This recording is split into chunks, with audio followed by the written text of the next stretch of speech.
Une dame d'apparence simple entre dans une agence de la Banque de France à Paris sans être reconnue, et ce qui ne devait être qu'un simple retrait pour une réception en l'honneur de son défunt mari, destiné aux amis et à la famille, se transforme en un spectacle d'humiliation.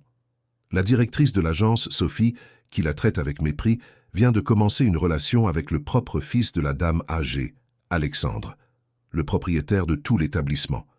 Et lorsque ce dernier découvre ce que sa mère, Geneviève, a enduré dans son agence du 8e arrondissement, personne ne s'en tire impunément. Cette histoire vous a intéressé? N'oubliez pas de vous abonner à notre chaîne et dites-nous de quelle ville vous nous regardez. On continue. Je vous promets que ce sera la meilleure histoire que vous entendrez de votre vie.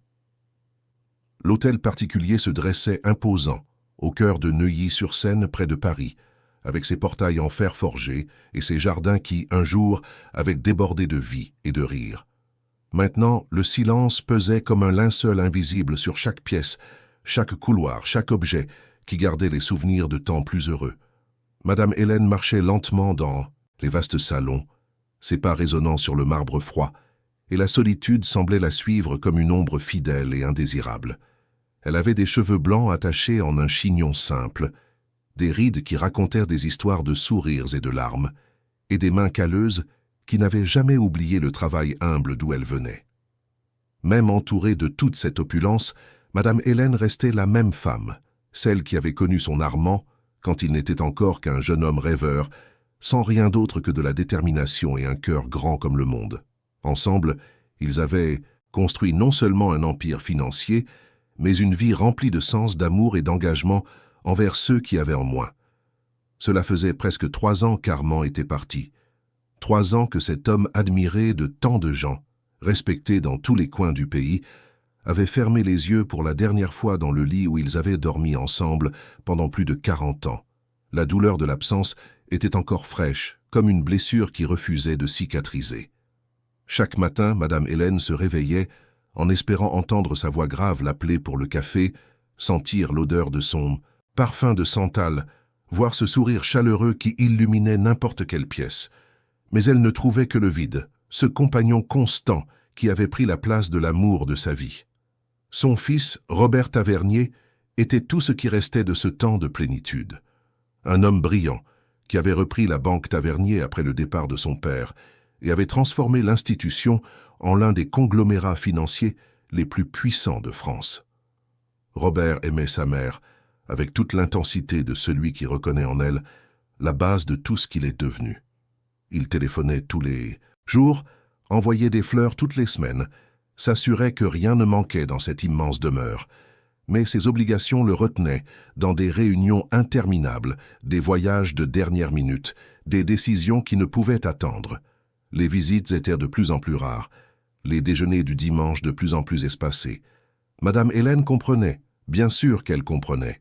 Le monde des affaires était impitoyable, et son fils portait sur ses épaules non seulement le gagne-pain de centaines de familles, mais aussi l'héritage de son propre père. Pourtant, la solitude faisait mal. Elle faisait mal quand elle s'asseyait à l'immense table de la salle à manger, seule, regardant les chaises vides. Elle faisait mal quand elle déambulait dans les chambres qui avaient un jour abrité les rires de ses petits-enfants, maintenant adultes et occupés par leur propre vie. Elle faisait mal surtout quand elle entrait dans le bureau d'Armand, ce sanctuaire préservé exactement comme il l'avait laissé, avec ses stylos organisés, ses livres alignés, son fauteuil en cuir gardant encore l'empreinte de son corps. Ce fut précisément dans ce bureau, par un après-midi pluvieux de juin, que Madame Hélène trouva la lettre. Elle cherchait un vieux carnet où Armand avait l'habitude de noter des recettes de gâteaux qu'il adorait faire le week-end, une passion secrète que peu de gens connaissaient. En ouvrant un tiroir latéral du bureau en acajou, ses doigts tremblants touchèrent une enveloppe jaunie, scellée à la cire rouge, cachée sous une pile de vieux papiers. Son cœur s'emballa lorsqu'elle reconnut l'écriture ferme et élégante de son mari. Les mains tremblantes, Madame Hélène rompit le sceau et déplia soigneusement les pages. Les mots jaillirent du papier comme si Armand était là, lui murmurant à l'oreille. C'était une lettre écrite des mois avant son départ, quand il pressentait déjà que le temps lui était compté.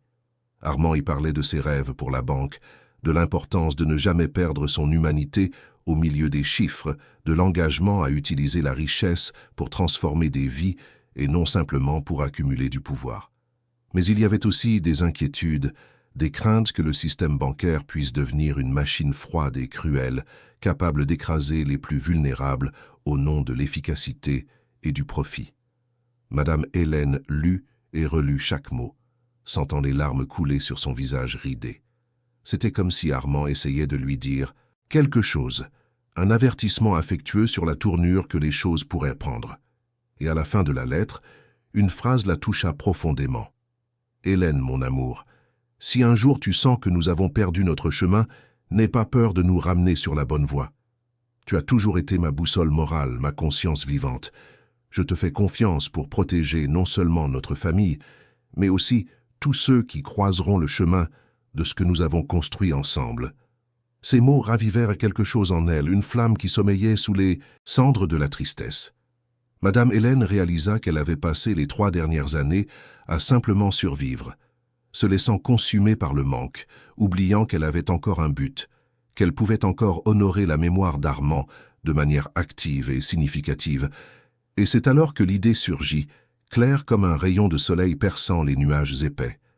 Dans 2 semaines, ce serait l'anniversaire d'Armand. Il aurait eu 75 ans. Toutes les années précédentes, Madame Hélène avait passé cette journée enfermée dans sa chambre, pleurant doucement, noyée dans des souvenirs douloureux. Mais cette fois, ce serait différent.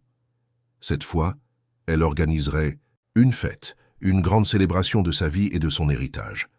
Elle réunirait de vieux amis, des associés loyaux, des employés qui avaient travaillé avec Armand depuis le début, tous ceux qui portaient en eux de belles histoires sur cet homme extraordinaire.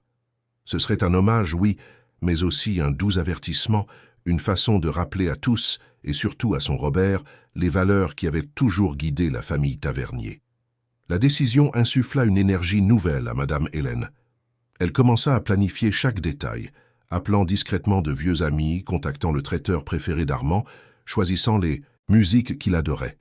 Elle voulait que tout soit parfait, que ce soit aussi une surprise spéciale pour Robert, qui semblait si tendu ces derniers temps, si absorbé par son travail. Peut-être que cette célébration pourrait le reconnecter à ses racines, lui rappeler d'où il venait et pourquoi il s'était tant battu. Pour organiser la fête comme elle l'imaginait, Madame Hélène aurait besoin d'argent liquide. Elle avait des comptes et des cartes, bien sûr, mais elle voulait faire les choses à l'ancienne. Aller personnellement voir les fournisseurs, payer en espèces, se sentir utile et indépendante, comme elle l'avait toujours été. Il y avait une somme importante gardée sur un vieux compte, une réserve qu'Armand lui avait laissée spécifiquement pour qu'elle l'utilise comme elle le souhaitait, sans avoir à rendre de compte à personne. Ce serait parfait. Elle aurait pu appeler Robert, demander que quelqu'un de la banque vienne à l'hôtel particulier pour tout régler. Mais non. Madame Hélène voulait sortir, respirer l'air de la ville, se sentir vivante et capable. De plus, le siège principal de la banque Tavernier se trouvait à la Défense, non loin de là. Peut-être pourrait-elle même passer rapidement au bureau de son fils, le voir quelques minutes, apaiser son manque sans gâcher la surprise de la fête. L'idée l'enthousiasma encore plus. Le matin choisi, Madame Hélène s'habilla avec la simplicité qu'il avait toujours définie. Une jupe marron, légère et confortable, un chemisier en coton beige, des chaussures plates usées par le temps. Elle coiffa ses cheveux blancs dans le même chignon que d'habitude et prit le sac en tissu qu'elle utilisait depuis plus d'1 décennie. Elle se regarda dans le miroir du hall d'entrée et sourit pour la première fois depuis des semaines. Elle était là, la même Hélène, la femme qui avait vendu des légumes au marché de Saint-Denis avant de connaître Armand, celle qui n'avait jamais oublié ses origines humbles. Le chauffeur proposa de la conduire, mais elle refusa gentiment, préférant appeler un taxi. Elle voulait se sentir ordinaire, anonyme, libre de l'apparat qui l'avait toujours mise mal à l'aise. Le chauffeur de taxi, un homme sympathique d'âge mûr, discuta avec animation pendant le trajet, parlant du trafic chaotique de Paris, des prix qui n'arrêtèrent pas d'augmenter, de ses enfants qui étudièrent le soir tout en travaillant la journée. Madame Hélène écouta avec une attention sincère, posant des questions, montrant un réel intérêt. Les Simosassi CBT, histoire la touchait, lui rappelèrent que le monde était plein de gens qui se battaient pour une vie meilleure, tout comme elle et Armand s'étaient battus des décennies auparavant. Lorsque le taxi s'arrêta devant l'imposant bâtiment de la banque Tavernier, Madame Hélène sentit une pointe d'anxiété mêlée de fierté. C'était là, la matérialisation des rêves de son mari, un gratte-ciel de verre et d'acier qui reflétait le ciel gris de Paris, symbole de tout ce qu'ils avaient accompli ensemble. Elle prit une profonde inspiration, remercia le chauffeur avec un généreux pourboire et se dirigea vers l'entrée principale. Les portes vitrées s'ouvrirent automatiquement et Madame Hélène pénétra dans le hall vaste et étincelant. Le marbre blanc du sol reflétait les lumières modernes du plafond et des dizaines de personnes circulaient à la hâte, certaines en costumes élégants, d'autres en vêtements décontractés, toutes absorbées par leur propre monde. Elle se sentit soudain petite, déplacée dans cet environnement qui, bien qu'appartenant à sa famille, semblait si éloigné de sa réalité quotidienne. Les regards commencèrent à se poser sur elle, d'abord curieux puis méfiants. Une petite dame simplement vêtue de vêtements usés, les cheveux blancs décoiffés par la brise de la rue, un sac en tissu délavé accroché à son bras. Aux yeux de ces personnes habituées au luxe et à l'ostentation, Madame Hélène n'était qu'une personne ordinaire, peut-être même pauvre, probablement confuse et certainement pas à sa place.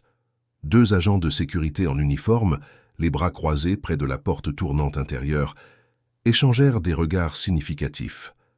L'un d'eux, un jeune homme grand à l'expression sérieuse, s'approcha discrètement, suivant chaque mouvement de la vieille dame avec une attention excessive. Madame Hélène sentit le poids de ce regard, mais essaya de l'ignorer, se dirigeant d'abord vers les distributeurs automatiques, pensant qu'elle pourrait peut-être tout régler par là. Elle n'y parvint pas. Le système demandait des codes dont elle ne se souvenait plus, offrait des options confuses sur des écrans qui clignotaient trop vite. Elle abandonna après quelques tentatives infructueuses et décida de chercher un employé. Elle regarda autour d'elle, cherchant de l'aide, et aperçut une file pour l'accueil prioritaire. Elle s'y dirigea, mais fut interceptée par une jeune employée en jupe crayon et talons hauts. La jeune femme, sans même demander ce dont Madame Hélène avait besoin, lui indiqua d'un geste mécanique la file d'attente normale, plus longue et plus lente. Madame Hélène tenta d'expliquer qu'elle avait un ancien compte et qu'elle devait parler à quelqu'un pour un retrait important, mais l'employé s'occupait déjà d'une autre personne, l'ignorant complètement. Résignée, la vieille dame se dirigea vers la file indiquée et attendit son tour, sentant la fatigue commencer à peser sur ses jambes. 40 minutes plus tard, elle arriva enfin au guichet. L'employé, un jeune homme blasé qui leva à peine les yeux de l'écran de son ordinateur, lui demanda d'un ton monocorde ce qu'elle désirait. Madame Hélène expliqua calmement qu'elle avait un ancien compte et qu'elle devait effectuer un retrait d'un montant considérable pour un événement familial important. Le jeune homme lui demanda ses papiers et elle lui tendit sa carte d'identité et une carte bancaire, jaunie par le temps. L'employé fronça les sourcils en tapant les données. L'écran mit du temps à répondre, et quand il le fit, il se pencha en avant, plissant les yeux. Il regarda Madame Hélène, puis l'écran, puis de nouveau elle. Son expression passa de l'ennui à la méfiance. Sans un mot, il se leva et se dirigea vers un bureau vitré au fond, où un homme en costume bleu marine discutait avec d'autres employés. Madame Hélène observa l'employé montrer quelque chose sur l'écran d'une tablette, pointant occasionnellement dans sa direction. L'homme en costume leva les yeux, l'analysant de loin avec une expression qui mêlait incrédulité et irritation. C'était Maurice Legrand, le directeur de cette agence. Connu pour son tempérament explosif et son arrogance sans limite, Maurice s'était bâti une réputation d'efficacité impitoyable. Il atteignait les objectifs, réduisait les coûts, licenciait sans hésiter quiconque il jugeait improductif. Pour lui, la banque était une machine à faire de l'argent, et les gens n'étaient que des pièces remplaçables dans cet engrenage. Ses supérieurs adoraient ces chiffres, ignorant les plaintes récurrentes concernant son comportement abusif. Maurice s'approcha du guichet à grandes enjambées, le menton levé, les yeux plissés examinant Madame Hélène de la tête aux pieds. Il s'arrêta à côté de l'employé, croisa les bras et parla d'un ton assez fort pour que d'autres clients et employés puissent entendre. « Madame, vous allez m'excuser, mais j'ai besoin de comprendre quelque chose. Vous dites que vous avez un compte ici avec des sommes importantes et que vous voulez faire un retrait considérable, c'est bien ça ?» Madame Hélène hocha calmement la tête, gardant sa dignité malgré son ton condescendant. Oui, monsieur, j'ai un ancien compte laissé par mon époux. J'ai besoin d'accéder à l'argent pour organiser un événement familial. C'est une somme qui est mise de côté depuis un certain temps. Maurice laissa échapper un petit rire sans humour. Madame, avec tout le respect que je vous dois, on entend beaucoup d'histoires ici. Des gens qui inventent des parents riches, des héritages fantaisistes, des comptes qui n'existent pas. Le système indique bien un compte, mais franchement, en vous regardant, j'ai du mal à croire que cet argent soit vraiment à vous. Le sang d'Hélène se glaça dans ses veines. Elle sentit ses joues rougir, non de honte, mais d'une indignation contenue. Autour d'elle, quelques personnes s'arrêtèrent pour observer la scène. Des employés échangèrent des regards complices, certains souriant déjà discrètement, comme s'ils assistaient à une autre situation bizarre du quotidien bancaire. « Je vous assure que l'argent est à moi », dit Madame Hélène, gardant la voix ferme, malgré le tremblement qui commençait à s'emparer de ses mains. « Mon mari a laissé cette somme spécifiquement pour moi. Je peux le prouver si vous vérifiez les documents appropriés. » Maurice leva les yeux au ciel de manière théâtrale. « Madame, écoutez, je vais être honnête avec vous. On n'a pas de temps à perdre avec des histoires abracadabrantes. Ce compte qui apparaît dans le système, si c'est bien celui dont vous parlez, a une valeur bien trop élevée pour quelqu'un qui arrive ici habillé comme ça, sans même un accompagnateur voulant tout retirer d'un coup. Ça sent l'escroquerie, la fraude, quelqu'un qui essaie de se faire passer pour ce qu'il n'est pas. » L'humiliation brûlait comme de l'acide. Madame Hélène sentit les larmes lui piquer les yeux, mais refusa de les laisser couler. Elle ne donnerait pas à cet homme arrogant la satisfaction de l'avoir pleuré. Elle tenta de parler à nouveau, mais il l'interrompit d'un geste impatient de la main. « Écoutez, je vais vous dire une chose que personne n'a le courage de dire. Vous inventez une histoire. Les parasites n'ont pas ce genre d'argent, non monsieur. Et s'ils en ont, ils ne se promènent pas comme ça, avec l'air de sortir tout droit du marché. Vous nous prenez pour des idiots ?» Des rires discrets résonnèrent alentour. Deux jeunes employés adossés au comptoir échangèrent des commentaires à voix basse, mais assez forts, pour que Madame Hélène entende. Encore une folle qui veut se faire remarquer. Elle a dû voir le nom de la banque à la télé et a décidé de tenter sa chance. Le directeur a raison, elle n'a même pas d'alliance au doigt. Madame Hélène regarda ses mains, c'était vrai. Elle ne portait plus d'alliance depuis des années. Après le départ d'Armand, elle l'avait retirée dans un moment de douleur profonde, incapable de supporter le poids de ce symbole sans l'amour qu'il représentait. Elle l'avait gardé dans une petite boîte en velours avec les autres bijoux qu'elle ne portait jamais. Mais cette absence était maintenant utilisée contre elle, comme preuve qu'elle mentait, qu'elle inventait des histoires. Maurice continua, encouragé par l'attention qu'il recevait. « Vous savez ce que je pense, madame ? Je pense que vous avez trouvé un document perdu, que vous avez cru pouvoir venir ici monter une arnaque, retirer de l'argent qui n'est pas à vous. Heureusement pour nous, on a un système, on sait identifier ce genre de situation.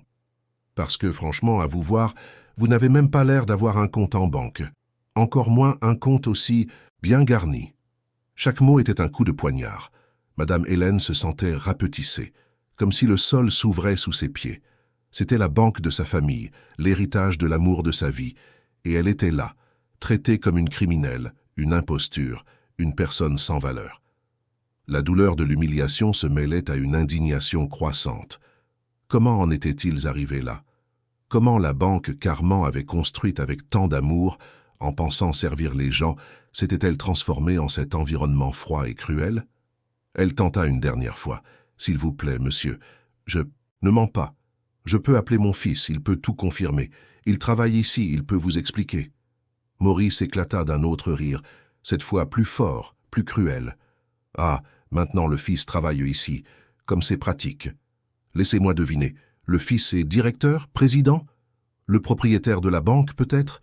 Il va falloir trouver mieux que ça, madame. » Les rires autour d'elle augmentèrent. La situation était devenue un spectacle, et Madame Hélène en était la protagoniste involontaire de cette tragédie publique. Elle sentit ses jambes flageoler, la pièce tournait légèrement. L'humiliation était si grande que son corps commençait à réagir, lui demandant de partir, de fuir avant que sa dignité ne soit complètement anéantie.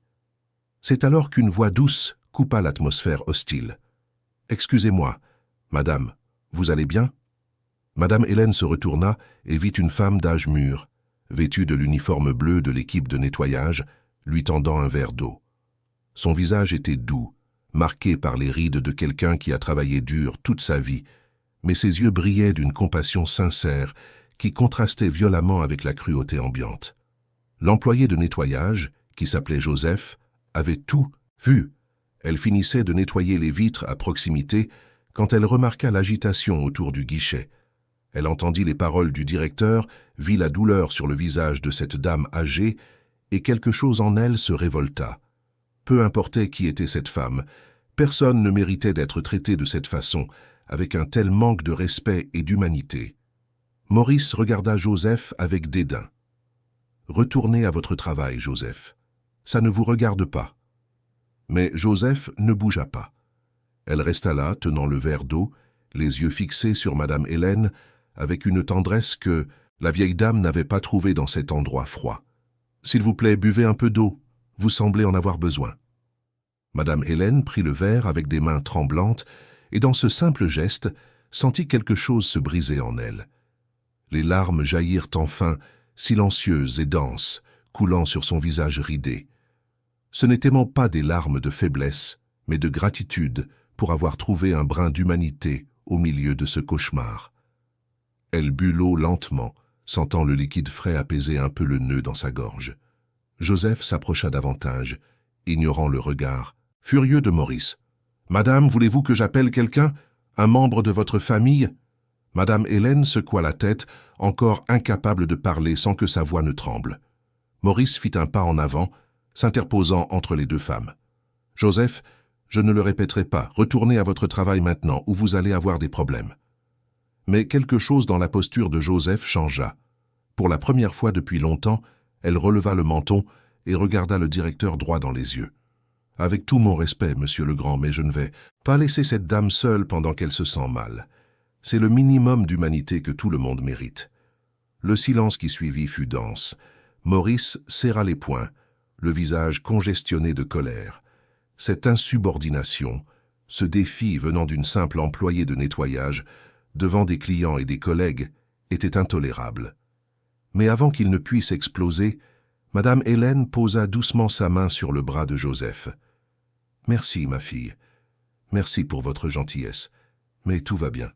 Je vais partir maintenant. » Joseph l'aida à se stabiliser, lui offrant son bras comme soutien. Ensemble, elles marchèrent lentement vers la sortie, sous les regards de dizaines de personnes. Certaines semblaient gênées, d'autres indifférentes, mais personne ne bougea pour aider ou remettre en question ce qui s'était passé. Déjà à la porte, Madame Hélène se retourna une dernière fois.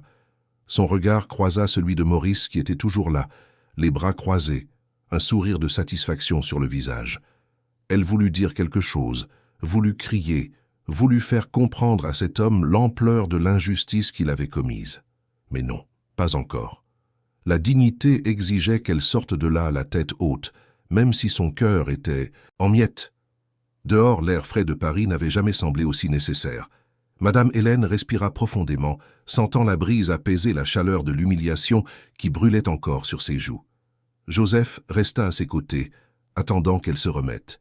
« Madame, vous êtes sûre que ça va? Vous voulez que j'appelle un taxi ?» Madame Hélène regarda cette femme simple, qui avait risqué son emploi pour faire preuve d'un peu d'humanité, et sentit son cœur se serrer. « Oui, ça va, ma chère, grâce à vous. Quel est votre nom? »« Joseph, madame. Joseph Dubois. Joseph. » Madame Hélène répéta le nom, le gravant dans sa mémoire. « Vous avez été la seule personne là-dedans à me traiter comme un être humain. Cela vaut plus que toutes les richesses du monde. » Les deux femmes se regardèrent un long moment, une communication silencieuse de douleur partagée et de respect mutuel. Joseph devait retourner au travail avant que son absence ne soit remarquée, et Madame Hélène devait digérer tout ce qui venait de se passer. Elles se dirent au revoir avec une étreinte brève mais intense, se promettant de se revoir. Pendant que le taxi ramenait Madame Hélène à son hôtel particulier de Neuilly-sur-Seine, elle regardait par la fenêtre sans vraiment voir la ville défiler. Son esprit bouillonnait de pensées contradictoires. L'humiliation brûlait encore comme un feu vif, mais il y avait aussi une détermination croissante, une juste colère qui commençait à prendre forme. Ce qu'elle avait subi n'était pas seulement une offense personnelle. C'était le symptôme de quelque chose de bien plus grand, une distorsion des valeurs qu'Armand avait tant chéries. Sa lettre lui revint à l'esprit, les mots résonnant avec une force renouvelée.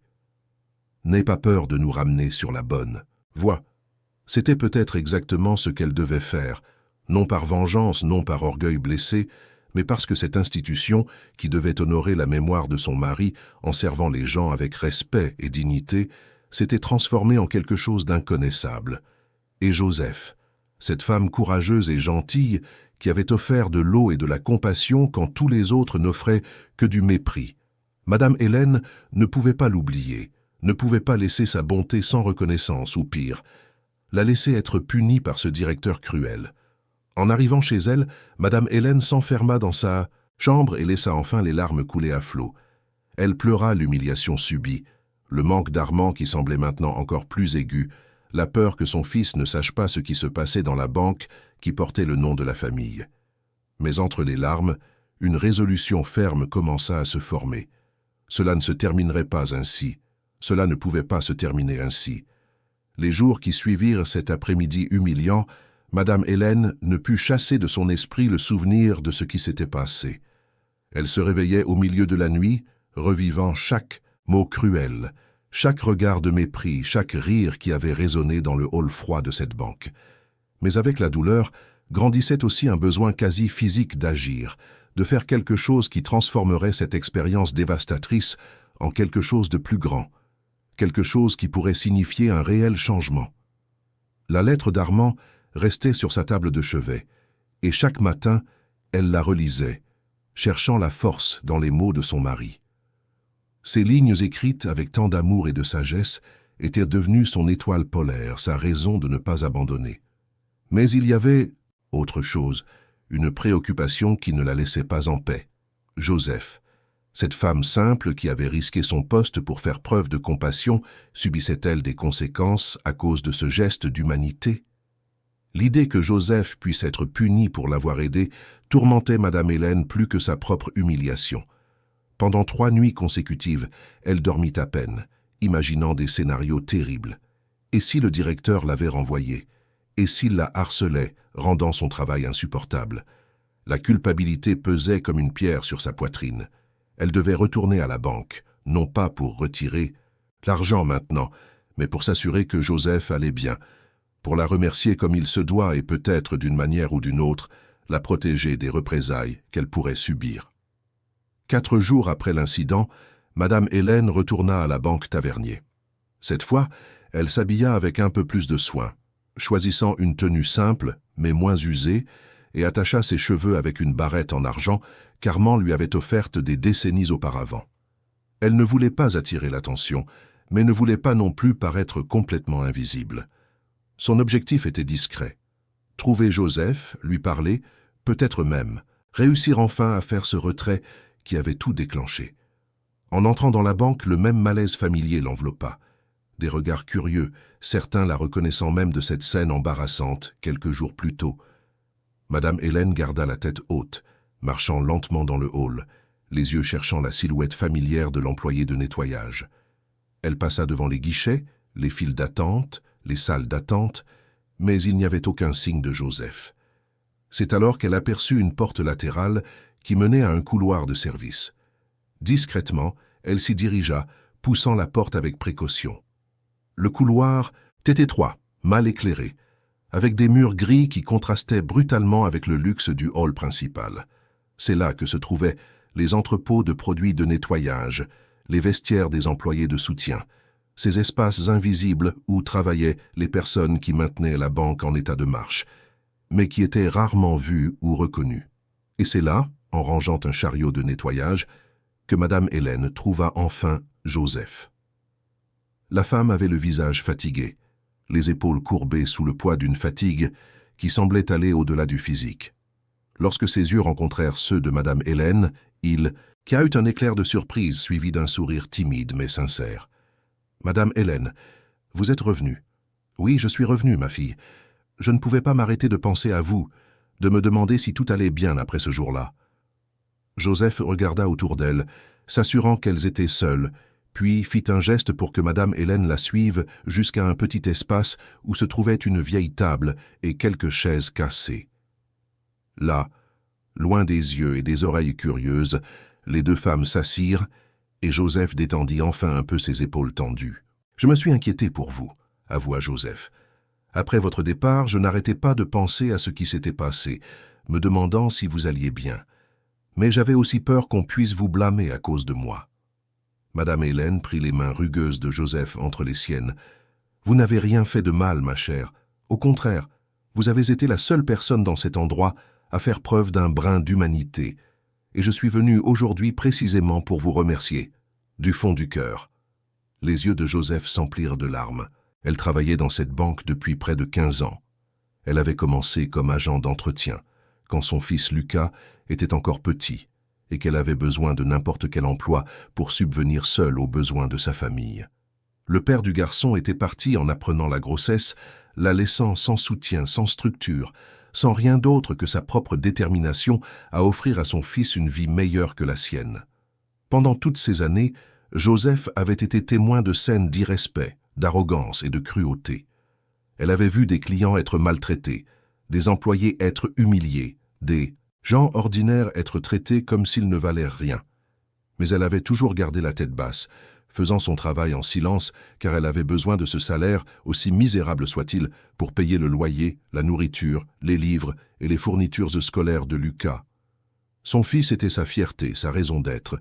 Lucas avait maintenant 18 ans. Il était en terminale dans un lycée public et rêvait de devenir médecin.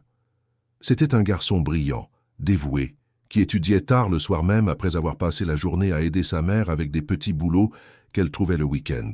Ses notes étaient impeccables, et il avait récemment été accepté dans une classe préparatoire gratuite. Un exploit qui remplissait Joseph d'espoir et de terreur à la fois.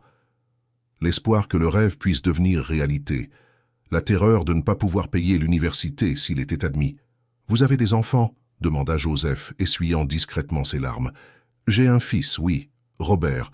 C'est un homme merveilleux, qui a réussi, qui prend soin de moi du mieux qu'il peut. Mais parfois, j'ai l'impression qu'il s'est un peu perdu en chemin, vous savez. Le travail le consume tellement qu'il semble parfois avoir oublié d'où il vient, ce qui compte vraiment. » Joseph acquiesça avec compréhension. « J'ai un fils aussi, Lucas, 18 ans. C'est toute ma vie, vous savez. Tout ce que je fais, chaque sacrifice que j'accepte, c'est en pensant à lui, à son avenir. » Et là, dans cet espace humble et oublié d'une banque luxueuse, deux mères commencèrent à partager leurs histoires. Madame Hélène parla d'Armand, de l'amour qui les avait unis, de la vie qu'ils avaient construite ensemble, du manque qui ne passait jamais. Joseph parla de Lucas, des difficultés de l'élever seul, des peurs nocturnes de ne pas y arriver, des petites victoires qui la maintenaient debout. C'étaient des femmes de monde complètement différents, mais unies par quelque chose de profondément humain, l'amour inconditionnel pour leurs enfants et la volonté de laisser le monde un peu meilleur qu'elles ne l'avaient retrouvé. Pendant près d'1 heure, elles discutèrent, et Madame Hélène sentit quelque chose s'éveiller en elle qu'elle n'avait pas ressenti depuis longtemps. Une connexion sincère, une véritable amitié. Ce genre de proximité qui naît lorsque deux âmes se reconnaissent comme égales, indépendamment des circonstances extérieures. Joseph, de son côté, trouva en Madame Hélène non seulement une confidente, mais quelqu'un qui la voyait, qui la valorisait, qui la traitait avec le respect qu'elle recevait si rarement dans cet environnement. Mais la conversation fut brusquement interrompue lorsque la porte du couloir s'ouvrit avec violence. Une femme grande, en talons très hauts et tailleur ajusté, entra d'un pas ferme et avec une expression sévère. C'était Valérie Montaigne, superviseur du service clientèle et l'une des personnes les plus redoutées de la banque. Valérie avait 42 ans. Elle avait passé les 15 dernières années à gravir sans pitié la hiérarchie de l'entreprise, écrasant quiconque se mettait sur son chemin pour monter plus haut. Son objectif actuel était de prendre la direction régionale, et pour cela, elle devait impressionner Maurice Legrand et les directeurs au-dessus de lui. Valérie observait tout et tout le monde avec des yeux de faucon, cherchant toujours des failles à exploiter, des faiblesses à utiliser à son avantage.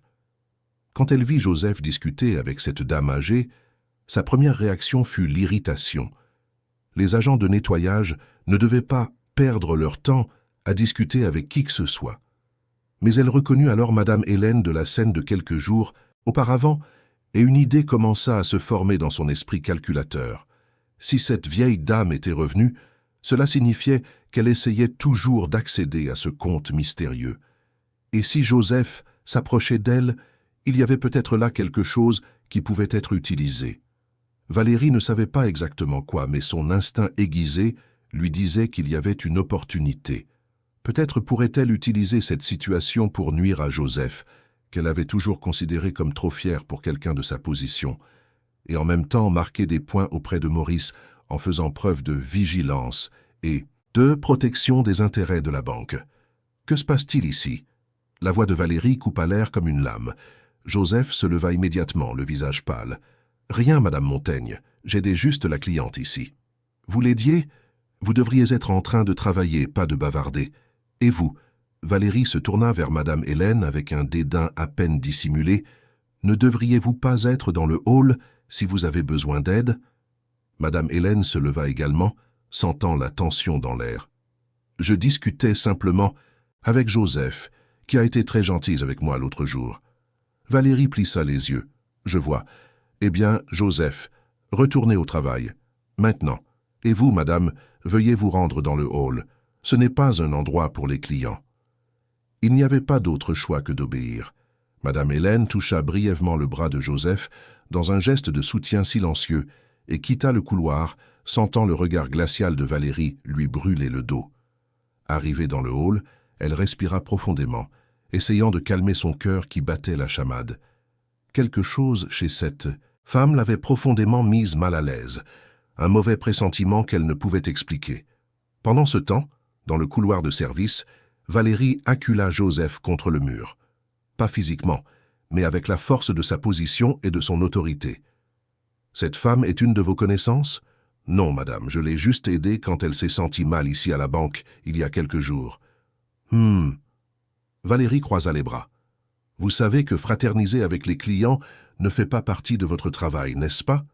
Surtout avec des clients à problème qui ont déjà fait des scènes ici. » « Mais elle n'a pas fait de scène, madame. C'est monsieur Legrand qui... » Joseph se tut immédiatement, réalisant son erreur. Jamais, au grand jamais, elle n'aurait dû mentionner le directeur. Valérie sourit, un sourire froid et calculateur qui n'atteignit pas ses yeux. « Ah, alors vous remettez en question les actions du directeur maintenant. Intéressant. Très intéressant. Je pense que vous feriez mieux de faire attention, Joseph. Ce genre d'attitude peut avoir de graves conséquences. Retournez au travail et tenez-vous à l'écart de cette femme. » Joseph acquiesça rapidement et partit de là les jambes tremblantes. Elle connaissait assez bien Valérie pour savoir que cette conversation ne se terminerait pas bien. La superviseure était vengeresse, et quand quelqu'un tombait dans son collimateur, il en sortait rarement indemne. Ce que Joseph ne savait pas, c'est que dans une autre partie de la banque, dans une salle cachée où se trouvaient les moniteurs de sécurité, une jeune employée nommée Larissa observait toute cette agitation. Larissa travaillait dans le secteur de la technologie. Elle était responsable du bon fonctionnement des systèmes de surveillance et depuis quelques mois, elle était témoin de choses qui la perturbaient profondément. Larissa avait 26 ans. Elle était diplômée en informatique depuis 3 ans et avait obtenu cet emploi à la banque à force de travail. Au début, elle était enthousiaste, croyant qu'elle travaillerait dans une institution sérieuse et respectable.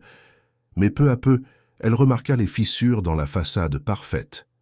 Elle avait vu Maurice maltraiter des employés, Valérie manipuler des situations pour nuire à des collègues. Elle avait été témoin de cas flagrants de harcèlement moral qui étaient ignorés par les supérieurs parce que les agresseurs atteignaient leurs objectifs financiers. À 2 reprises, elle avait tenté de signaler des irrégularités par les canaux internes. La première fois, elle fut ignorée. La seconde, elle fut convoquée dans un bureau et subtilement menacée. Soit elle se concentrait sur son travail technique et arrêtait de se mêler d'affaires qui ne la regardaient pas, soit elle pouvait chercher un emploi ailleurs. Depuis lors, Larissa vivait dans un conflit interne torturant. Elle savait qu'elle devait faire quelque chose, qu'elle avait la responsabilité morale de dénoncer ces abus, mais elle avait aussi des factures à payer, une mère dépendante de médicaments coûteux, et la certitude que dénoncer à nouveau signifierait perdre son emploi. Maintenant, en observant sur les moniteurs la scène entre Valérie et Joseph, Larissa sentait cette angoisse familière grandir dans sa poitrine. Elle reconnut Madame Hélène des enregistrements de la semaine précédente, lorsque Maurice l'avait humiliée publiquement. Elle avait assisté à cette scène avec une indignation croissante, mais n'avait rien fait d'autre qu'archiver la vidéo comme d'habitude. Et maintenant, elle voyait Valérie viser clairement Joseph, utilisant cette conversation innocente comme prétexte pour quelque chose. Devait-elle faire quelque chose? Devait-elle prévenir quelqu'un? Mais qui? Les canaux de dénonciation étaient contrôlés par ceux-là même. Qui commettait les abus? Et si elle perdait son emploi, comment prendrait-elle soin de sa mère? Le dilemme la consumait, lui volant son sommeil, détruisant sa paix. Pendant ce temps, les jours suivants, Madame Hélène retourna à la banque 2 fois de plus.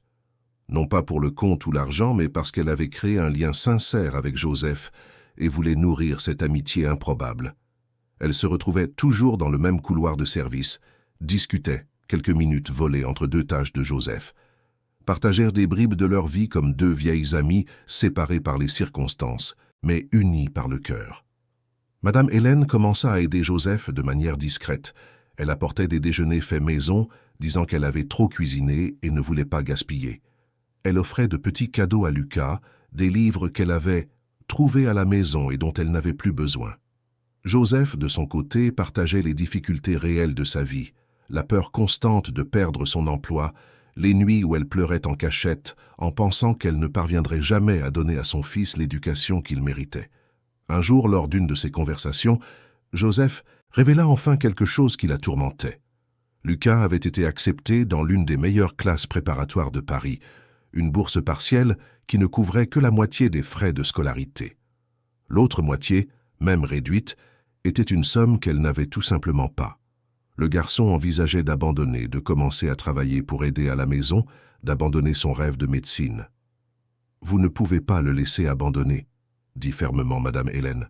« Ce garçon a un avenir brillant devant lui. Vous ne pouvez pas permettre que les circonstances détruisent cela. »« Mais je ne sais pas quoi faire, Madame Hélène. Je n'ai nulle part où trouver cet argent. Et pire, Monsieur Legrand me regarde différemment depuis le jour où je vous ai aidé. J'ai peur qu'il cherche une excuse pour me renvoyer. » Ces mots sonnèrent l'alarme dans la tête de Madame Hélène. Sa pire crainte se confirmait. Joseph payait le prix pour avoir fait preuve d'humanité. Et maintenant, ce n'était plus seulement l'injustice contre elle-même qui la révoltait, mais la possibilité réelle qu'une femme intègre et son fils brillant puissent voir leur vie brisée à cause de la cruauté de ce directeur arrogant. C'est à ce moment-là que Madame Hélène prit une décision.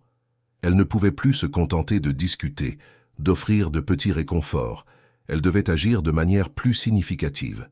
Elle devait tout raconter à Robert, lui faire voir ce qui se passait dans la banque qui portait le nom de la famille, aux fondations même de l'institution qu'Armand avait construite avec tant d'amour et de principe. Mais avant qu'elle ne puisse mettre ce plan à exécution, la situation s'aggrava considérablement. La semaine suivante, Maurice décida finalement que la présence de Madame Hélène à la banque et son amitié avec Joseph était une menace qu'il fallait éliminer. Pour lui, cette femme débraillée et persistante était un problème, un rappel constant de sa perte de contrôle, et pire, elle contaminait Joseph avec des idées selon lesquelles elle avait des droits, qu'elle méritait le respect. Maurice convoqua Valérie pour une réunion privée dans son bureau. La superviseure entra avec son sourire calculateur habituel, anticipant déjà que quelque chose d'intéressant allait se produire. « Valérie, nous devons parler de Joseph », commença Maurice, s'adossant à son fauteuil en cuir. « J'ai remarqué qu'elle se distrait beaucoup ces derniers temps, qu'elle discute avec cette cliente. Problématique, qu'elle ne remplit pas correctement ses fonctions. »« Je l'ai remarqué aussi, monsieur. En fait, je pensais rédiger un rapport à ce sujet. »« Parfait. Je veux que vous documentiez tout. Retard, travail mal fait, insubordination, tout ce que vous pourrez trouver. Nous allons monter un dossier pour un licenciement pour faute grave. » Valérie sentit une vague de satisfaction. Elle aurait enfin l'occasion de se débarrasser de Joseph, qui l'avait toujours dérangé avec cette dignité silencieuse, cette façon de ne pas se laisser complètement écraser. « Certainement, monsieur. Je m'en occupe personnellement. » Les jours suivants, Valérie se mit à harceler Joseph sans relâche. Elle arrivait à l'improviste pour vérifier son travail. signalait des imperfections invisibles, se plaignait de toilettes parfaitement propres en prétendant qu'elles étaient sales, notait tout retard de 5 minutes, comme s'il s'agissait d'une offense grave. Joseph se sentait de plus en plus acculé, le stress commençant à affecter sa santé, les nuits d'insomnie se multipliant. Et puis, par un après-midi pluvieux de septembre, le pire arriva. Maurice exécuta un plan qu'il tramait depuis des jours. Pendant la pause déjeuner de Joseph, alors qu'elle avait laissé son sac dans son casier au vestiaire, il y entra avec la complicité de Valérie et plaça à l'intérieur du sac 2 liasses de faux billets, de vieux billets qui avaient été retirés de la circulation et qu'il gardait dans son bureau précisément pour ce genre de situation. Quand Joseph revint de déjeuner, elle fut interceptée par 2 agents de sécurité qui, sur ordre de Maurice, lui demandèrent de fouiller son sac. Elle, ne comprenant rien, accepta. Et quand ils ouvrirent le sac et trouvèrent l'argent, son monde s'effondra. Maurice apparut comme un acteur prêt pour son moment de gloire. Il appela tous les employés du rez-de-chaussée, s'assura qu'il y avait des témoins, et accusa publiquement Joseph d'avoir volé de l'argent à la banque. Elle tenta de se défendre, jurant qu'elle n'avait jamais vu cet argent auparavant, que quelqu'un l'avait placé là, mais ses paroles furent étouffées par les accusations. Maurice avait déjà tout planifié. Il avait déjà préparé les faux rapports de Valérie. Il avait déjà construit un récit où Joseph était une employée problématique et malhonnête. Le licenciement fut sommaire. Joseph fut escorté hors de la banque comme une criminelle, sous les regards de collègues choqués, de clients curieux et en présence satisfaite de Maurice et Valérie.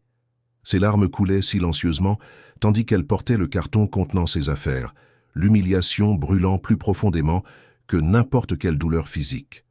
Dehors, sous la fine pluie de septembre, Lucas attendait sa mère comme il le faisait tous les jours après ses cours de prépa. Quand il vit Joseph sortir de cette façon, le visage bouleversé et un carton dans les mains, son cœur se brisa. Il courut vers elle, la serra fort dans ses bras, pendant qu'elle pleurait sur les épaules de son fils, et à ce moment-là il sentit son monde s'écrouler. Non seulement pour l'emploi perdu, mais pour l'injustice flagrante, pour la certitude qu'il devrait abandonner ses rêves pour travailler et aider sa mère. À l'intérieur de la banque, dans une salle de surveillance sombre, Larissa assista à tout sur les moniteurs, les mains tremblantes de rage et d'impuissance. Elle avait tout enregistré. Elle avait vu Maurice et Valérie entrer dans le vestiaire. Elle avait vu le moment exact où ils avaient placé l'argent dans le sac de Joseph. Elle avait la preuve parfaite du crime qu'ils avaient commis. Mais que faire de cela? Dénoncer signifierait s'exposer, perdre son emploi, peut-être même subir des représailles judiciaires si Maurice décidait de la poursuivre pour diffamation. Le dilemme la paralysait. Sauverait-elle Joseph, mais détruirait-elle sa propre vie? Ou se protégerait-elle et vivrait-elle pour toujours avec la culpabilité d'avoir permis cette injustice? Larissa resta là, seule dans cette salle, tandis que les enregistrements continuaient de tourner sur les moniteurs, la preuve de la vérité pulsant sur les écrans, mais retenue par la chaîne de la peur qui la maintenait immobile sur sa chaise. Et tandis que la pluie tombait sur Paris, 3 femmes portèrent leur douleur et leur dilemme. Joseph, humilié et désespéré, ne sachant pas comment elle survivrait au mois suivant. Larissa, paralysée entre sa conscience et sa peur, et Madame Hélène, qui dans son hôtel particulier silencieux, était sur le point de découvrir ce qui s'était passé et de prendre la décision la plus importante de sa vie. Madame Hélène découvrit ce qui s'était passé d'une manière qu'elle n'aurait jamais imaginée. 2 jours après le licenciement de Joseph, elle décida de retourner à la banque pour sa conversation habituelle avec son ami, emportant avec elle une enveloppe contenant un peu d'argent qu'elle prévoyait d'offrir discrètement pour aider aux frais de la prépa de Lucas. Elle arriva au couloir de service comme d'habitude, mais y trouva une autre personne en train de nettoyer, une jeune femme qui leva à peine les yeux quand elle passa. « Où est Joseph ?» demanda Madame Hélène, le cœur commençant déjà à s'accélérer avec un mauvais pressentiment. La jeune femme haussa les épaules sans interrompre son travail. « Elle a été renvoyée. Il y a environ 2 jours. Je crois qu'elle a volé de l'argent ou quelque chose comme ça. » Les mots tombèrent sur Madame Hélène comme un seau d'eau glacée. « Voler ?» Joseph, cette femme intègre, travailleuse, qui vivait pour son fils et se sacrifiait tous les jours. Impossible, absolument impossible. La vieille dame sentit ses jambes flageoler et dut s'appuyer contre le mur pour ne pas tomber. Comment ça, renvoyer? Que s'est-il passé exactement? Je ne connais pas les détails, madame. Je sais juste que le directeur a trouvé de l'argent dans son sac et l'a licencié sur le champ. Ça a fait un scandale. Tout le monde a vu. Madame Hélène sortit de là en titubant, l'esprit en ébullition. Elle devait découvrir la vérité, elle, devait parler à Joseph, comprendre ce qui s'était réellement passé. Mais elle n'avait pas son numéro de téléphone, ne savait pas où elle habitait, n'avait aucun moyen de la contacter. Le désespoir commença à s'emparer d'elle, mêlé à une fureur croissante. Si c'était un coup monté, s'ils avaient détruit la vie de cette femme à cause de son amitié avec elle, Madame Hélène ne se le pardonnerait jamais. Elle passa les 3 jours suivants à essayer d'obtenir des informations, mais tout le monde à la banque refusait de parler du sujet. Les employés détournaient le regard quand elle posait des questions. Les agents de sécurité disaient qu'ils ne pouvaient pas donner d'informations sur d'anciens employés. Jusqu'à ce que finalement, un après-midi, elle réussisse à localiser une collègue de Joseph qui travaillait au service des archives, une dame nommée Carmen qui avait toujours été gentille. Carmen, après beaucoup d'insistance et des promesses de confidentialité, raconta tout à Madame Hélène. Elle parla de la façon dont Maurice et Valérie harcelaient Joseph depuis des semaines, de comment tout le monde à la banque savait que cette accusation de vol était fausse, de comment Joseph était parti de là anéanti, portant un carton avec ses affaires tandis que son fils pleurait à ses côtés à la porte de la banque. La description de cette scène brisa le cœur de Madame Hélène en 1000 morceaux. Joseph avait été humilié publiquement, accusé d'un crime qu'elle n'avait pas commis, et son fils avait été témoin de tout. Le rêve de Lucas de devenir médecin était probablement détruit maintenant, avec sa mère au chômage et diffamée. Et tout ça pourquoi? Parce que Joseph avait eu le courage de faire preuve d'humanité, d'offrir un verre d'eau à une vieille dame maltraitée. Madame Hélène quitta cette banque pour la dernière fois avant la tempête qui allait arriver. Mais cette fois, elle ne partit pas en pleurant. Elle partit avec une détermination d'acier brûlant dans sa poitrine. Le moment était venu d'arrêter de souffrir en silence, d'accepter passivement les injustices. Le moment était venu d'honorer les paroles d'Armand, de ramener cette institution sur le droit chemin, quel qu'en soit le coût. Ce soir-là, Madame Hélène demanda au chauffeur de la conduire à l'appartement de Robert, près du parc Monceau. Il était presque 9 heures du soir quand elle arriva, et son fils finissait de dîner seul, encore en chemise, mais la cravate desserrée, le visage marqué par la fatigue d'une autre journée épuisante. Quand l'employé de maison annonça que sa mère était là, Robert se leva immédiatement, inquiet. Madame Hélène se présentait rarement sans prévenir. « Maman, qu'est-ce qui s'est passé? Tout va bien ?» Il la serra dans ses bras, remarquant immédiatement la tension dans son corps. « J'ai besoin de te parler, Robert. C'est important. Très important. » Ils s'assirent dans le vaste salon moderne de l'appartement, et Madame Hélène commença à raconter. Elle parla de sa décision d'aller à la banque retirer de l'argent pour la fête surprise en l'honneur de son père. Elle parla de l'humiliation qu'elle avait subie aux mains de Maurice Legrand, de la façon dont elle avait été traitée comme une criminelle, une imposture, une personne sans valeur. Sa voix trembla en se remémorant ce jour, mais elle resta ferme, déterminée à tout raconter. Robert écoutait en silence, mais son visage se transformait. La fatigue laissa place d'abord à la confusion, puis à l'incrédulité, et enfin à une fureur pure. Sa mère, sa propre mère avait été humiliée dans la banque de la famille, par un directeur qu'il avait lui-même aidé à promouvoir 2 ans plus tôt en raison de ses résultats financiers impressionnants. À chaque mot que Madame Hélène prononçait, Robert sentait la honte et la culpabilité grandir en lui comme une vague suffocante. Mais Madame Hélène ne s'arrêta pas là. Elle raconta l'histoire de Joseph, la bonté de cette femme simple, comment elle avait tout risqué pour faire preuve d'humanité. Elle raconta l'amitié qui était née entre elles, parla de Lucas et de ses rêves, des difficultés que Joseph affrontait chaque jour. Et puis, la voix chargée de douleur et d'indignation, elle raconta le coup, monté cruel, comment Joseph avait été licencié sous de fausses accusations, comment son fils avait vu sa mère être escortée hors de la banque comme une criminelle. Quand elle eut terminé, le silence qui tomba sur la pièce était dense et lourd. Robert était maintenant debout, les mains tremblantes, le visage congestionné. Il faisait les 100 pas, incapable de rester en place, incapable de digérer complètement l'ampleur de ce qu'il venait d'entendre. « Maman, je ne sais pas quoi dire. Comment cela a-t-il pu arriver? Comment ai-je laissé cela arriver? Tu n'as rien laissé faire. Mon fils, tu ne savais pas. Mais maintenant tu sais. Et maintenant, tu dois agir. » Robert cessa de marcher et regarda sa mère. Dans ses yeux, si semblables à ceux d'Armand, il voyait un mélange de douleur, de détermination et quelque chose de plus, une demande silencieuse pour qu'il soit l'homme que son père l'avait élevé pour être, l'homme qui plaçait les principes au-dessus des profits, les gens au-dessus des chiffres. « Tu as raison. Je dois réparer ça. J'irai là-bas demain. Je licencierai ce directeur, Non. Madame Hélène l'interrompit, posant sa main sur celle de son fils. Pas comme ça. Si tu le licencies simplement, ce ne sera qu'un licenciement de plus, un autre directeur remplacé. Le système reste le même, la culture reste la même. Il faut que ce soit différent. Il faut que ce soit un message clair, non seulement pour cette banque, mais pour toute l'organisation. Robert se rassit, cette fois en prêtant une attention totale.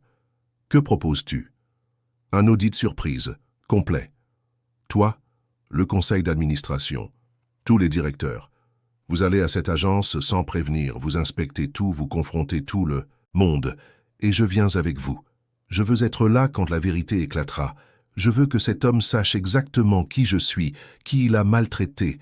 Mais plus important encore, je veux que Joseph obtienne justice, pas seulement un appel d'excuses, une vraie justice, publique, de la même manière que l'humiliation a été publique. » Robert regarda sa mère avec un mélange d'admiration et de tristesse. C'était là la femme qu'il avait élevée, la même qui vendait des légumes au marché quand elle avait connu son père, la même qui ne s'était jamais laissée corrompre par la richesse, la même qu'Armand avait aimée jusqu'à son dernier souffle précisément pour cette intégrité inébranlable. Il hocha lentement la tête. « D'accord, nous ferons comme tu le dis. Mais maman... » Il hésita, la voix étranglée. « Je suis désolé, vraiment.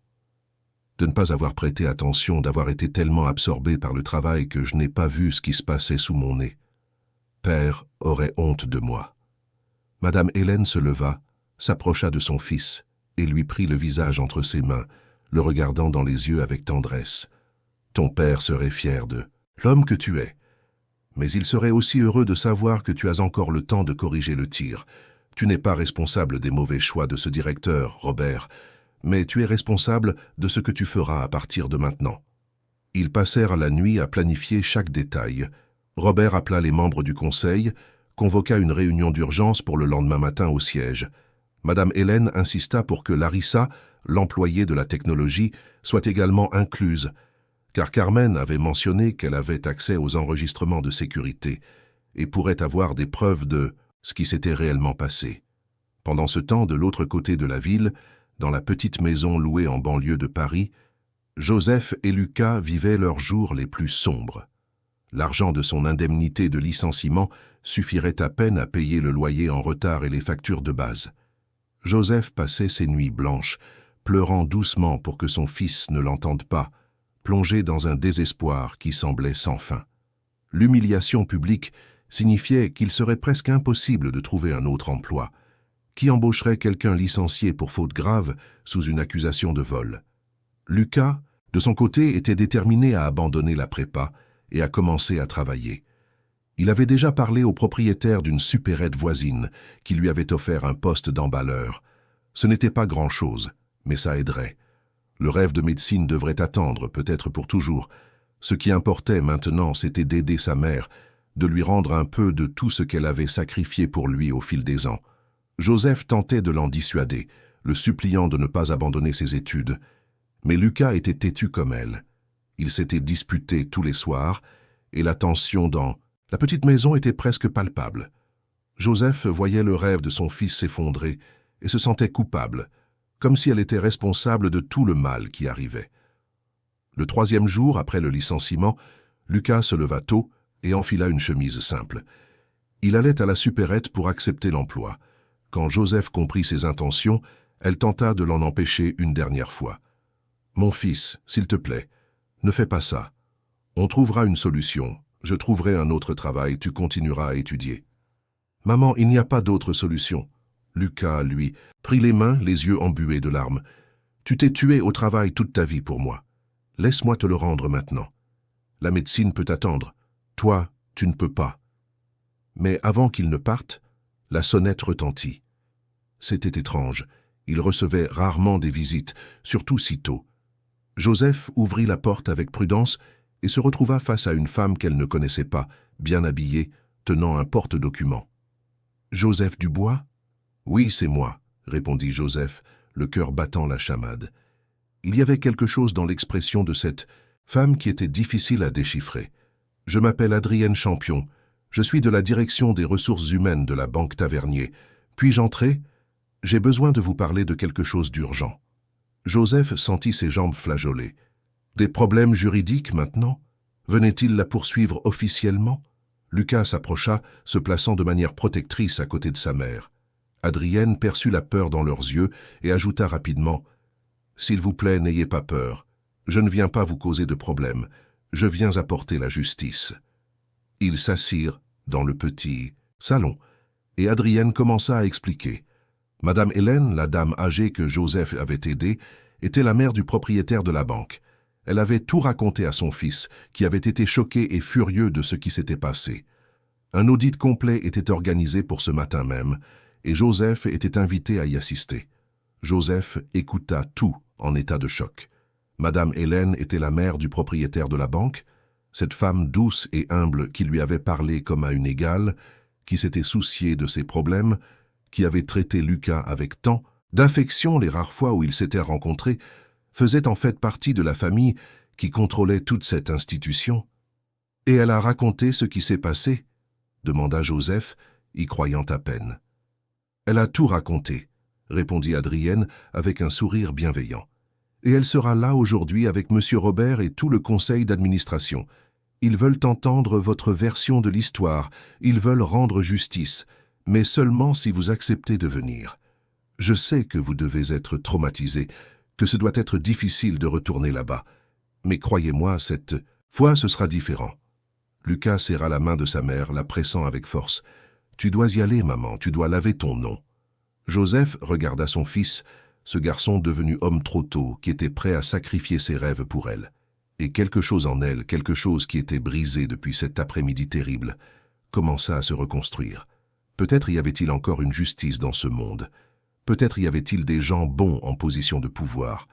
Peut-être que Madame Hélène était exactement ce qu'elle semblait être, un ange déguisé en vieille dame, envoyé pour montrer que la bonté existait encore. « J'irai, dit-elle, la voix ferme pour la première fois depuis des jours. « Oui, j'irai. » Alors qu'il se préparait à partir, sans qu'il le sache, dans une autre partie de la ville, Maurice Legrand passait la meilleure journée de sa semaine. Il venait de recevoir un email l'informant qu'il dépasserait largement les objectifs trimestriels, ce qui signifiait un bonus généreux. Il était fier de lui, de son efficacité, de la façon dont il maintenait cette agence en parfait état de marche. Valérie était également radieuse, avec Joseph hors de son chemin. Elle sentait qu'elle consolidait enfin sa position, montrant à Maurice qu'elle était une alliée précieuse. Elle commençait déjà à planifier les prochaines étapes de son ascension professionnelle, s'imaginant directrice régionale dans quelques mois. Aucun des deux n'avait la moindre idée de la tempête qui était sur le point de s'abattre sur leur tête. Aucun des deux n'imaginait que ce matin, qui avait commencé si normalement, se terminerait avec leur carrière brisée et leurs vrais visages exposés à la vue de tous. Au siège de la banque, Robert réunissait le conseil en urgence. Il présenta les informations que sa mère lui avait données, montra les rapports qu'il avait fait établir à la hâte sur l'agence de Maurice et proposa l'audit surprise. Certains directeurs hésitèrent, préoccupés par l'exposition publique, mais Robert fut inflexible.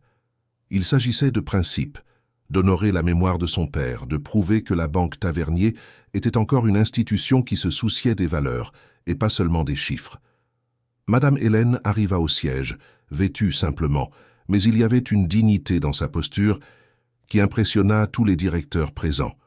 Cette dame âgée, qui parlait d'une voix calme mais ferme de tout ce dont Elle avait été témoin, dégageait une autorité morale qu'aucun poste de direction ne pouvait conférer. L'un des plus anciens directeurs, qui avait connu Armand personnellement, avait les larmes aux yeux en l'écoutant.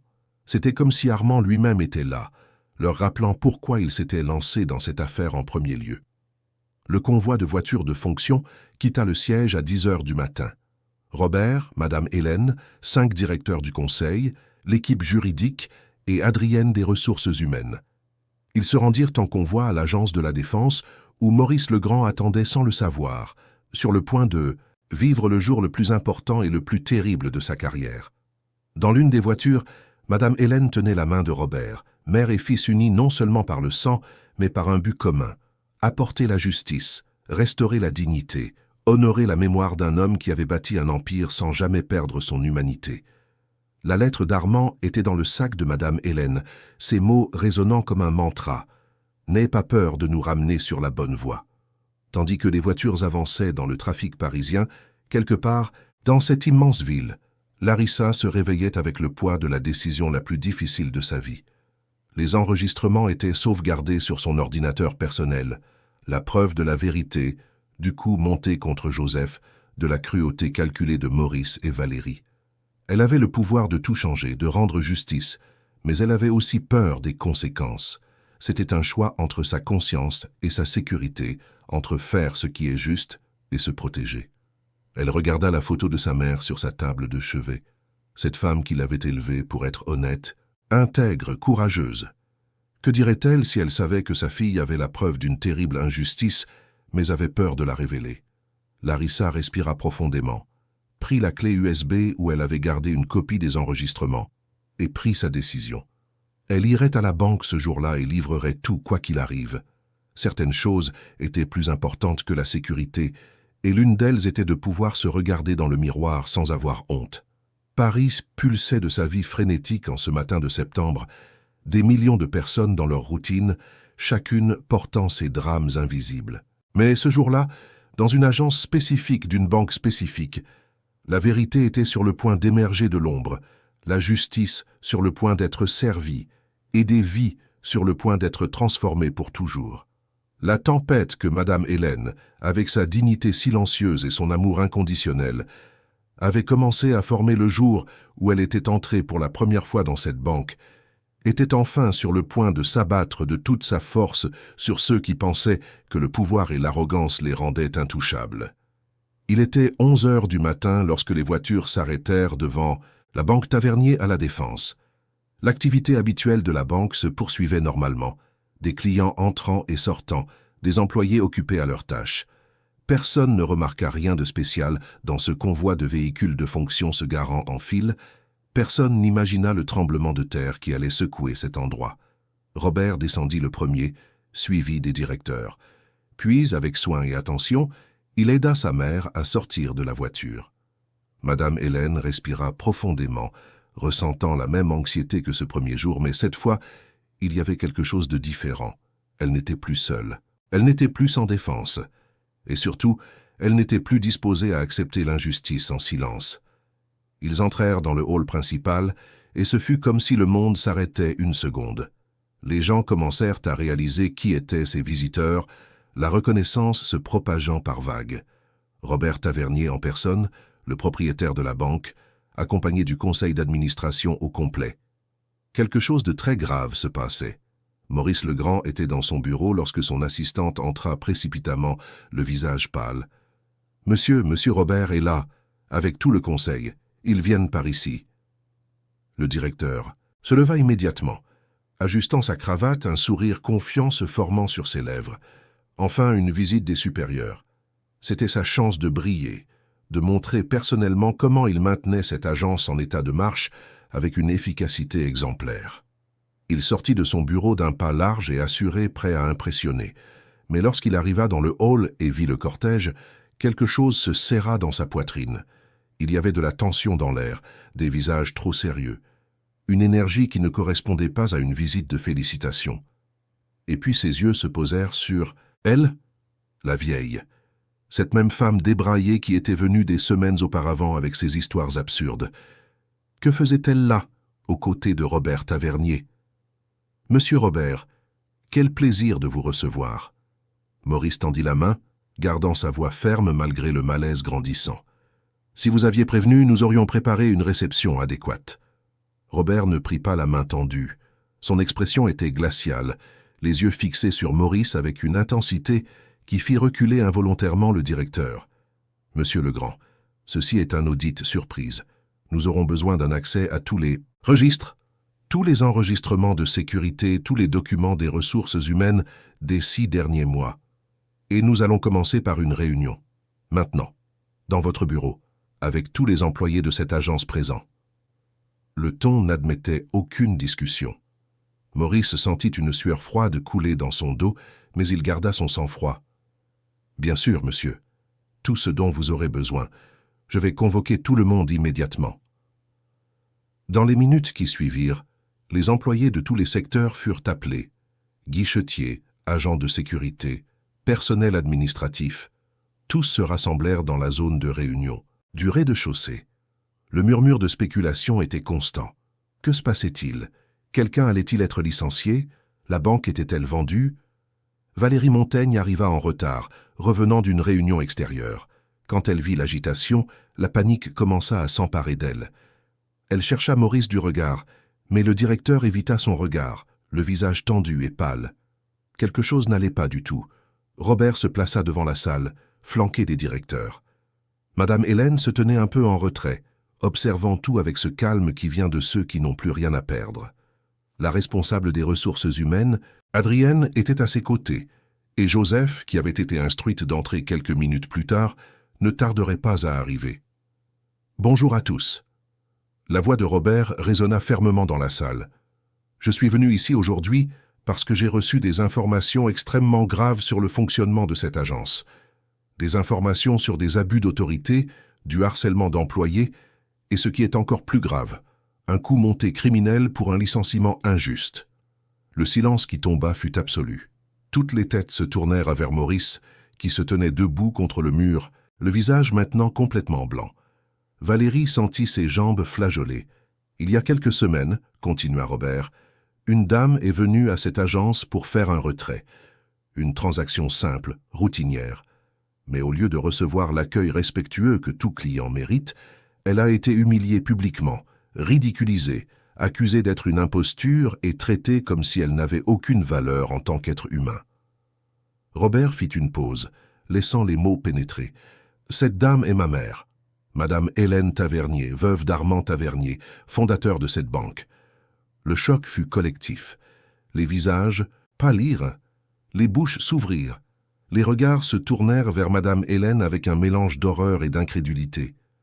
Maurice sentit le sol se dérober sous ses pieds. Cette femme qu'il avait maltraitée, moquée, humiliée publiquement, était la mère du propriétaire de la banque?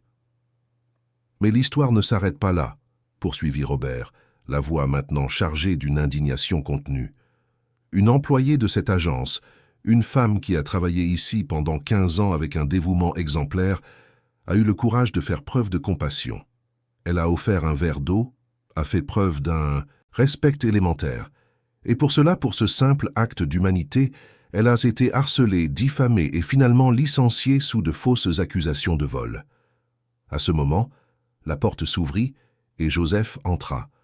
Elle portait les vêtements les plus présentables qu'elle avait, les cheveux soigneusement attachés, mais elle ne pouvait cacher les signes de sa souffrance récente. Des cernes profonds, le visage amaigri de quelqu'un qui ne mangeait plus à sa faim depuis des jours. Quand ses yeux rencontrèrent ceux de Madame Hélène, les larmes jaillirent immédiatement. Les deux femmes s'étreignirent au milieu de cette salle comble et, dans cette étreinte, il y avait une douleur partagée, une lutte partagée, mais aussi un espoir renaissant. Les employés regardaient en silence, beaucoup avec des larmes dans leurs propres yeux. Ils connaissaient Joseph, connaissaient son caractère, et beaucoup avaient toujours su que cette accusation était fausse, mais n'avaient pas eu le courage de parler. « Monsieur Legrand », Robert se tourna vers le directeur, qui était maintenant acculé tant physiquement que moralement. « Avez-vous quelque chose à dire ?» Maurice tenta de parler, mais sa voix se brisa. Il s'éclaircit la gorge, essaya de nouveau.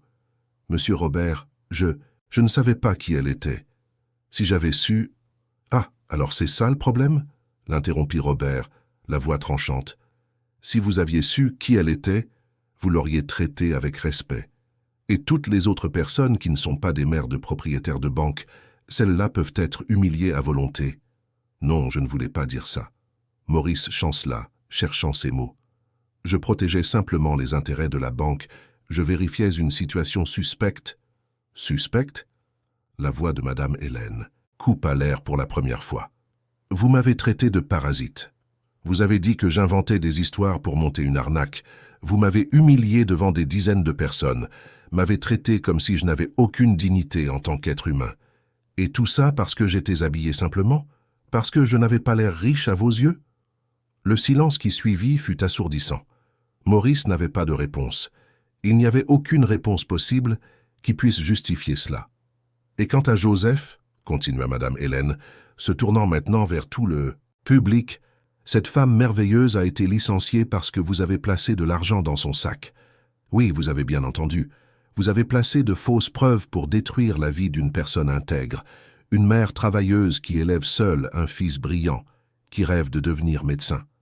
C'est à ce moment que la porte s'ouvrit à nouveau, et Larissa entra. Elle était nerveuse, tenant une clé USB avec des mains tremblantes, mais il y avait de la détermination dans ses yeux.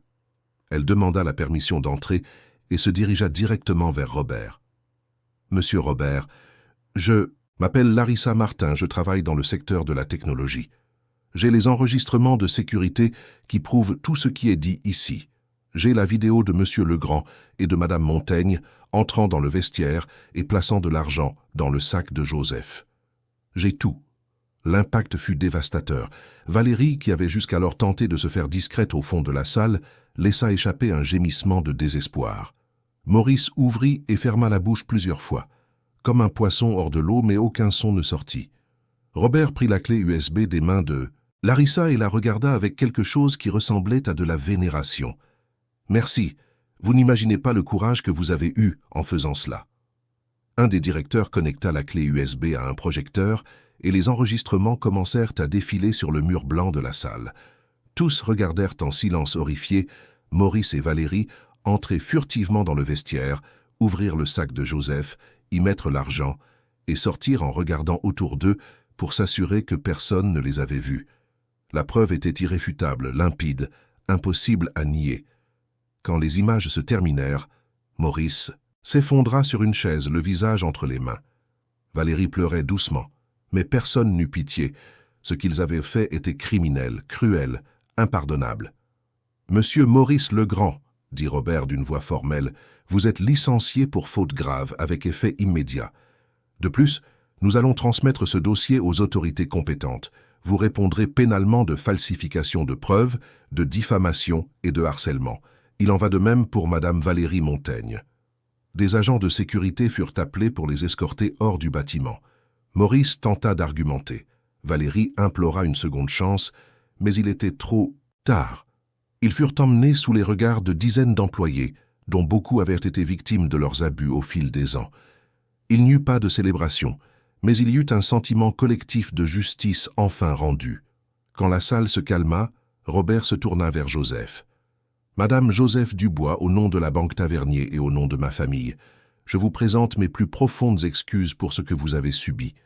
Vous avez été victime d'une terrible injustice, et aucun mot ne peut compenser la douleur et l'humiliation que vous avez endurées. Mais nous pouvons commencer par faire ce qui est juste maintenant. » Joseph ne pouvait que pleurer, appuyé sur Madame Hélène, incapable de croire à ce qui se passait. « Vous êtes officiellement réintégré à la banque, » continua Robert, « avec tous vos droits et avantages rétroactifs. Mais ce n'est pas tout.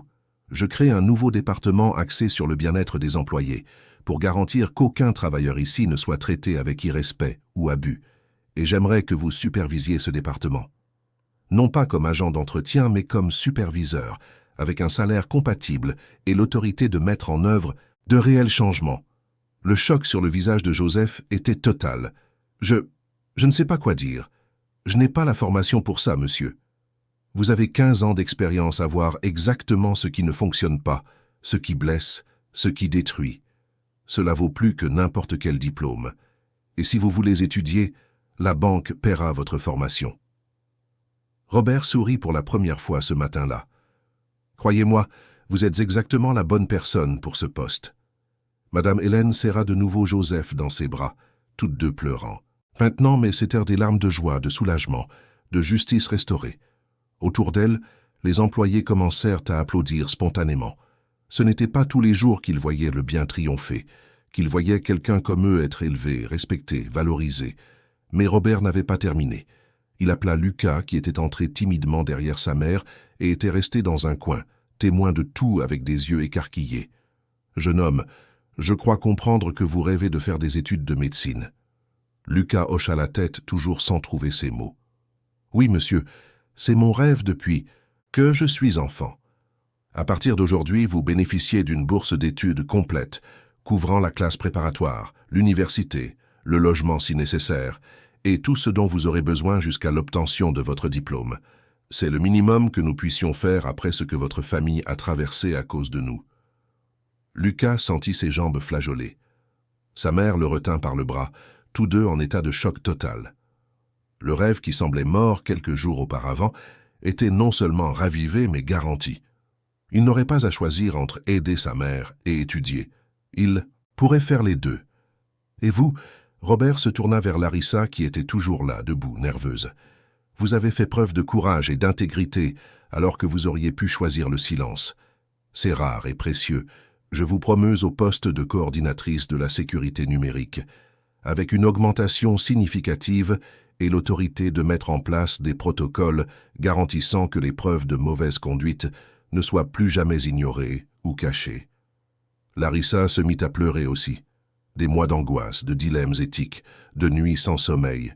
Tout cela en avait valu la peine. Elle avait fait ce qu'il fallait, et pour la première fois depuis longtemps, ce choix n'avait pas abouti à une punition, mais à une reconnaissance. Robert demanda alors l'attention de tous les employés présents. Ce qui s'est passé ici est le symptôme de quelque chose de plus grand. Ce n'est pas seulement une agence avec des problèmes, c'est le reflet d'une culture que nous avons laissé se développer, où les chiffres comptent plus que les gens, où l'efficacité est valorisée au-dessus de l'humanité. Cela s'arrête aujourd'hui. Il annonça une révision complète de toutes les agences, des audits sur tout le réseau, la création de canaux de dénonciation indépendants, des formations obligatoires sur le respect et la dignité. Mais plus que cela, il annonça un changement de philosophie. La Banque Tavernier redeviendrait ce qu'Armand avait toujours voulu qu'elle soit, une institution qui sert les gens, pas qui les exploite. Lorsque la réunion se termina et que les gens commencèrent à se disperser, Madame Hélène resta seule avec son fils quelques instants. Robert la serra fort dans ses bras, les larmes venant enfin après avoir été contenues tout au long de cette matinée. « Merci, maman, de m'avoir rappelé qui je devrais être, de ne pas avoir laissé l'héritage de père être terni par ma négligence. Tu n'as pas été négligent, mon fils, tu étais trop occupé, comme nous le sommes tous parfois. Mais aujourd'hui, tu as montré que, quand ça compte, tu choisis ce qui est juste. Ton père serait si fier. » Dans les mois qui suivirent, les changements furent profonds et réels. L'agence où tout s'était passé devint un modèle pour tout le réseau. Joseph assuma son nouveau rôle avec dévouement et sagesse, mettant en œuvre des politiques qui transformèrent la vie de centaines d'employés. Son histoire se répandit, inspirant d'autres à dénoncer les abus, à exiger le respect, à ne plus accepter l'inacceptable. Lucas se plongea dans ses études avec un dévouement renouvelé. Il savait qu'il portait non seulement son propre rêve, mais aussi les espoirs de sa mère, la bonté de Madame Hélène, la seconde chance que la vie lui avait donnée. Il se jura de devenir le meilleur médecin possible, d'utiliser ses connaissances pour servir ceux qui, comme sa mère, luttaient chaque jour juste pour survivre avec dignité. Larissa s'épanouit dans son nouveau rôle. Elle mit en place des systèmes qui rendaient impossible de cacher la mauvaise conduite, créa des protocoles qui protégeaient les lanceurs d'alerte, transforma la technologie en un outil de justice plutôt que de surveillance oppressive. Sa mère, en apprenant tout, pleura de fierté pour la fille qu'elle avait élevée pour être intègre et qui avait prouvé l'être au moment le plus crucial. Et enfin, après toute cette tempête, la fête en l'honneur d'Armand eut lieu. Pas dans le format original que Madame Hélène avait prévu, mais en quelque chose d'encore plus significatif. Robert organisa un grand événement, réunissant non seulement les amis et la famille, mais aussi les employés de la banque, en particulier ceux dont la vie avait été touchée par la récente transformation. Lors de la fête, Madame Hélène fit un discours qui laissa peu d'yeux secs. Elle parla d'Armand, de l'homme intègre qu'il avait été, des valeurs qu'il chérissait. Mais elle parla aussi d'apprendre que les héritages ne sont pas des statues immuables du passé, mais des graines vivantes qui doivent être nourries, protégées, parfois sauvées, lorsqu'elles menacent d'être étouffées par les mauvaises herbes de la cupidité et de l'oubli. Mon mari disait toujours qu'une institution financière n'est pas faite d'argent, mais de confiance. Et la confiance ne se construit pas avec des profits impressionnants ou de beaux bâtiments. Elle se construit en traitant chaque personne, riche ou pauvre, puissante ou humble, avec la dignité fondamentale que tout être humain mérite. Elle regarda autour d'elle, ses yeux se posant sur Joseph, sur Lucas, sur Larissa, sur Robert. Aujourd'hui, je vois que cet enseignement n'est pas mort. Il était simplement endormi, attendant le bon moment pour refleurir. À la fin de cette soirée, mère et fils inaugurèrent officiellement la fondation Armand Tavernier, dédiée à soutenir les travailleurs victimes d'injustice. Dans le secteur bancaire, la fondation offrirait une assistance juridique, un soutien financier temporaire, des bourses d'études pour les enfants d'employés et surtout un espace sûr où les victimes d'abus d'entreprise pourraient trouver une voie et la justice. Joseph serait l'une des coordinatrices de la fondation, utilisant son expérience et son empathie pour aider d'autres personnes qui traversaient ce qu'elle avait traversé. Lucas, une fois diplômé, prévoyait d'offrir des soins médicaux gratuits par le biais de la fondation. Larissa développerait des systèmes de dénonciation sûrs et anonymes, tous, d'une manière ou d'une autre, transformant leur douleur en but, leurs blessures, sans pont pour aider les autres. Madame Hélène, qui avait passé 3 ans noyée dans un deuil paralysant, trouva un nouveau sens à sa vie. Non que l'absence d'Armand fasse moins mal, mais maintenant cette douleur avait un canal, une façon de se transformer en quelque chose de productif et de beau. Chaque fois que la fondation aidait quelqu'un, chaque fois qu'une injustice était corrigée, elle sentait qu'Armand souriait d'où qu'il soit, fier de la femme qu'il avait choisie comme compagne de vie et d'héritage.